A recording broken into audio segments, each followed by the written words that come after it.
എനിക്ക് മല്ലു സ്ട്രീറ്റിലേക്കാ പോകേണ്ടത്. അതിപ്പോ എങ്ങനെയാന്ന് പറഞ്ഞാൽ മാഷക്കൊരു ബുദ്ധിമുട്ടാവില്ല, ഞാനെങ്കിൽ പോയിക്കോളാം. എന്തേ? ഞാനും അങ്ങോട്ടാ. അയ്യോ എനിക്ക് വയ്യ.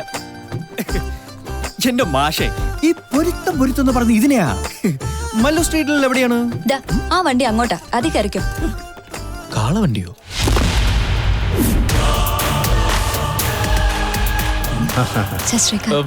ആ ഡ്രൈവർ, ദാ ഈ ബാഗ് കൂടി വെച്ചോളൂ. ഞങ്ങൾ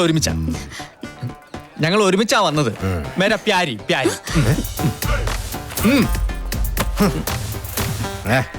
ഹിന്ദിക്കാരനാ, പാവത്തിന് മനസ്സിലാവണ്ടേ? ഫ്രണ്ട്സ് ആണെന്ന്. പ്യാരി പ്യാരി അത് തന്നെ. ഏക് മിനിറ്റ്, ഇപ്പൊ വരാം. 100, 5. ദാ ഇത് വെച്ചോളൂ. വെച്ചോളൂ, ബാലൻസ് ഒന്നും വേണ്ട. ബാലൻസ് നഹീ, ജായിയെ ജായിയെ.